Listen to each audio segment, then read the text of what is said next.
Well, welcome back. I'm Ted Thomas, and I've been involved in making money in an alternative part of the traditional real estate business for well over 30 years. I've been teaching it for about 25 of those years. So how to make money monthly by investing. So what you're really talking about is how you're going to make money and get a nice installment check every month. So if we said installment sales, you're going to pick up on that right away. But that isn't the question that was asked. What was asked was how to make money monthly by investing. Now, I know what you're looking for. So in this episode, I'm going to show you a step-by-step process to making money monthly by investing. So stay with this. Now, you can do this from a home office if you want, or you can work in a regular office. You can do it part-time. You can do it full-time. I'm going to tell you, this will go into a full-time business if you follow it, and you can make $25,000, $50,000, even $100,000 on one deal in this business. All right, so to generate this monthly income, you can use traditional real estate, or I like to use an alternative, a subset to the original real estate. Now, there's dozens, really hundreds of ways to make money. And if you go online or you go out and start researching on blogs, you'll find out this just Amazon alone has hundreds of ways for you to make money. Now, those jobs aren't necessarily the kind of job that you're going to be able to retire on or bring a family up or buy a new car or truck. You're going to make a few bucks, but not enough. So I don't believe in teaching those things, because I think then people get in a rut and they just don't make any money, when the average person can do exactly what I'm going to show you today on this video. You can do exactly what we're talking about. So there's dozens of jobs that aren't really very exciting. For example, you might want to be a manufacturer's representative. That pays well, but now you're back working and having a boss again. So I'll be right back, and I'll show you a business that really works, and you can make money monthly by investing.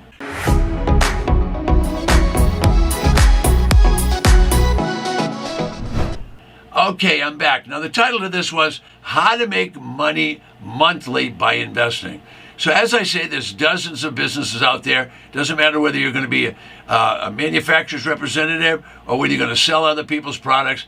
But established businesses are always looking for people. Now, what are they looking for? They're looking for freelancers. That's those free spirits that want to work when they want to work, and then they want to go to the beach or go out in their boat or do what they want, playing golf or whatever. But they freelance, okay? Lots of people like to do freelance work.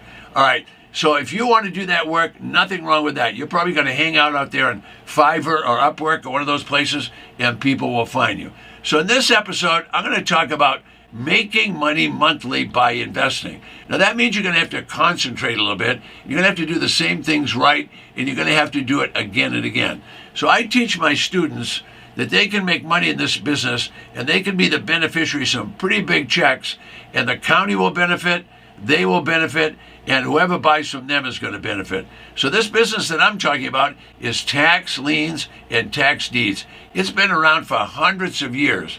Now, 30 years ago, when I discovered that local county governments will sell properties for just the back taxes. They have properties that they don't want. Why don't they want them? Well, because they're delinquent on their taxes, number one, and that means they're not contributing to the county. But number two, the county already owns the parks, they own the schools, they own the business offices. They already have plenty of property. They don't want any more property. So they're not going to take on a defaulted property. But they're required by law to recycle these properties. In other words, a property that's defaulted, county's going to confiscate it, and then they're going to resell it. Now, what do they resell it for? Well, that's the beauty of the business. They resell it for discounts of 60%, 70%, 80% less than the tax assessed value. So the county has a problem. The problem is, if people don't pay taxes, how are they going to pay for the schools? How are they going to pay the school teachers? How would they pay the police or the fire departments? They couldn't do that unless they get money in from property taxes. So the county will confiscate the property. They'll sell it at auction at a lower price, and by doing that, they get it back on the tax roll. So they want it on the honorable tax roll where people are paying taxes. All right, so the county needs money. They don't want the property. So when I discovered this business, it had already been around for a couple of hundred years. I just overlooked it. I didn't realize it was there. So the problem is, these properties are always going to default. So in 3,000 counties across the United States, they're going to have defaulted properties to sell. Now, how does this work out? Well, it's a simple process. The state has a legislature to run the state government. The legislature helps out the county and says, all right, all taxpayers, all property owners, I should say, are taxpayers. They must pay taxes, property tax. All right, so they mandate that all property owners pay the tax. And they send a notice down to the board of supervisors or the county commissioners and say, tell the treasurer to levy the tax, collect the tax, and if they can't collect the tax, guess what?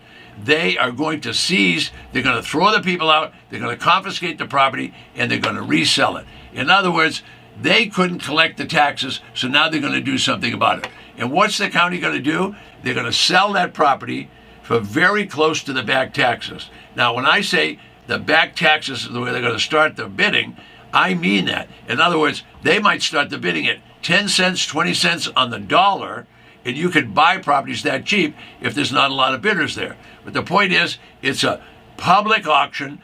Bidding will start very close to the back taxes, and the property has been discounted down by the county. Anybody can attend this auction. Why anybody? It's a public auction. All they care about is selling to the highest bidder. Now, what's going to be there? Well, most of the properties are used and abused. Now, some of them are junk. Now, don't buy the junk. Some are used and abused. Some are good enough to just clean up and move into. So there's going to be all different kinds of property. There's going to be houses. There's going to be vacant residential lots. There's going to be small farms. There's going to be small retail. You're getting the idea. So those properties are for sale, and they're selling them for pennies on the dollar. Now, here's the beauty of a tax auction. When the auction takes place, the treasurer is authorized by the county to wipe out the mortgage. Now, what does that mean? That means the treasurer can cancel the mortgage or a deed of trust loan.